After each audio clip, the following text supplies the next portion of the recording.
шәкірттері бағаласа баптауын, керек емес ұстазға артық мақтауын, нағыз бақыт еңбегінің еш кетпей, шәкіртінің үміт сенім ақтауы.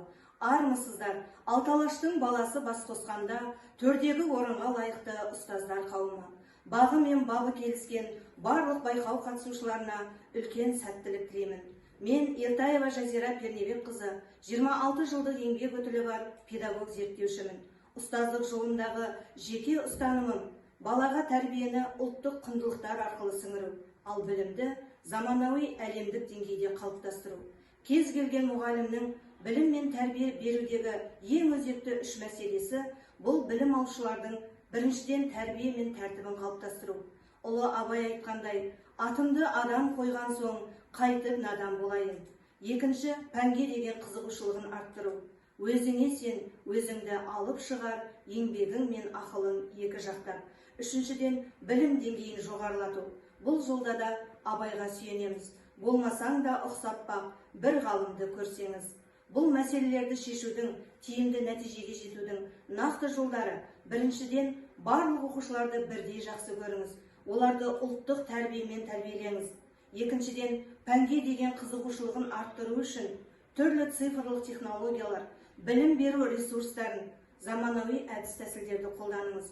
Мәселен, мектеп онлайн білім беру ресурсы тамаша жасауға мүмкіндік. Мен бірге Плейкерс, Kahoot, Quizizz, Padlet тақтасы секілді заманауи бағдарламаларды тиімді қолданыңыз.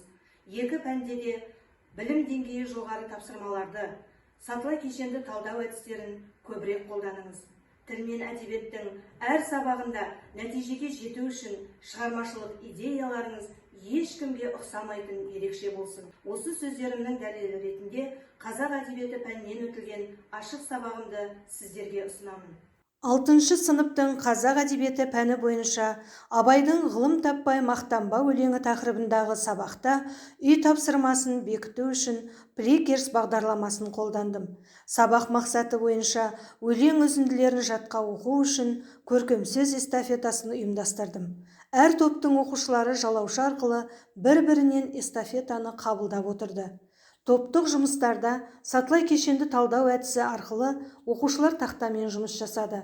Екінші топ рөлдік ойын әдісі арқылы Абай айтқан 5 дұшпанды рөлге кіріп түсіндіріп берді. Ал үшінші топ Абай айтқан 5 асыл істі, 5 жолды өлең, экспромт, 3 жақты күнделік әдістері арқылы түсіндіріп шықты. Сабақты бекіту сәтінде Quizizz бағдарламасы арқылы оқушылардың білімі сарапқа салынды. Мұндай заманауи әдіс тәсілдер уақытты тиімді пайдалануға, оқушының білімін нақты әрі тез анықтауға үлкен көмегін тигізеді. Әрі қарай нәтижеге әкелген жетістіктер сөйлесін.